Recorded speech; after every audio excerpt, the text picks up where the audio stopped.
27 अप्रैल को चैत्र मास की पूर्णिमा तिथि के दिन प्रत्येक वर्ष हनुमान जयंती का पर्व हम लोग मनाते हैं। धार्मिक मान्यता है कि इस दिन पवन पुत्र हनुमान जी का जन्म हुआ था, जिस कारण से इस दिन का काफी महत्व है।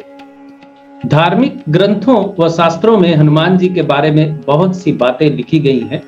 उनमें हनुमान जी के नामों का भी विवरण दिया हुआ है और हनुमान जी के नामों के साथ कोई ना कोई रहस्य भी जुड़ा हुआ है।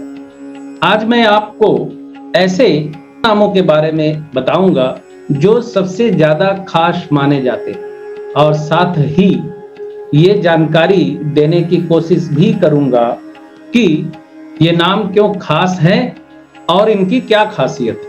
बहुत ही कम लोग जानते हैं कि हनुमान जी के बचपन का नाम मारुत या मारुति था, जो दरअसल उनका सबसे पहला व असली नाम था। यानी मारुति या मारुति हनुमान जी का असली नाम है। देवी अंजना के पुत्र होने की वजह से इन्हें अंजनी पुत्र या आंजनेय भी कहते हैं और इनके पिता का नाम केसरी है। इसलिए हनुमान चालीसा में हनुमान जी को कई जगह केसरी नंदन संबोधित किया गया है।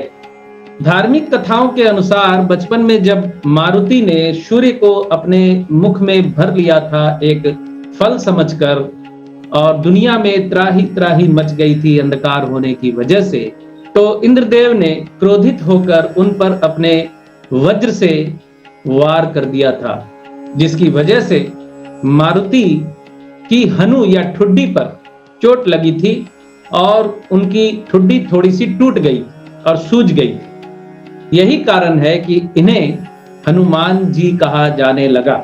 सनातन धर्म के अनुसार हनुमान जी वायुदेव के पुत्र हैं, जिस कारण से इन्हें पवन पुत्र हनुमान या वायु पुत्र भी कहा जाता है। इस काल में वायु को मारुत भी कहा जाता था, जिस कारण इन्हें मारुति नंदन भी कहा जाता है। क्योंकि हनुमान जी भगवान शंकर के रुद्रावतार कहलाते हैं, इसलिए इन्हें शंकर सुवन भी कहा जाता है। पवन पुत्र हनुमान जी को बजरंग बली के नाम से भी जाना जाता है। शास्त्रों में इनका अर्थ होता है कठोर यानी बलवान वज्र शरीर। रामायण के अनुसार कपि श्रेष्ठ भी कहा जाता है हनुमान जी को। इसके अतिरिक्त हनुमान जी को वानर युद्धपति भी कहा जाता है। इस काल में वानर सेना में हर झुंड का एक सेनापति हुआ करता था, जिसे युद्धपति कहते थे। रामायण के अनुसार अंगद, दधिमुख, मेंद, दिवित, नल, नील और केसरी आदि कई युद्धपति थे। प्रभु श्री राम जी के अनन्य भक्त होने के कारण इन्हें रामदूत भी कहा जाता है। कथाओं के अनुसार जब हनुमान जी पाताल लोक में अहिरावण का वध करने गए, तो वहां 5 दीपक उन्हें 5 जगह पर 5 दिशाओं में मिले, जिसे अहिरावण ने मां भवानी के लिए जलाए थे, जिनके एक साथ बुझने पर ही अहिरावण का वध होना था। इन्हें बुझाने के लिए हनुमान जी ने पंचमुखी रूप धरा था। उत्तर दिशा में वराह मुख, दक्षिण दिशा में नरसिंह मुख, पश्चिम दिशा में गरुड़ मुख, आकाश की तरफ है ग्रीव मुख एवं पूर्व दिशा में हनुमान मुख।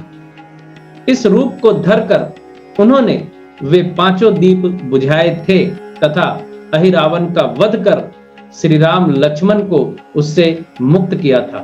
तो वहीं अन्य मान्यताओं के अनुसार मरियल नामक दानव को मारने के लिए भी उन्होंने यही रूप धरा था।